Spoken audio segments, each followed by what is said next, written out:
the expectation are of unreal. the Yes, they are candidate wrong. is wrong. They are wrong. They are wrong.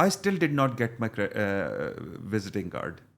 I still did not get my visa. I still did not get this and that.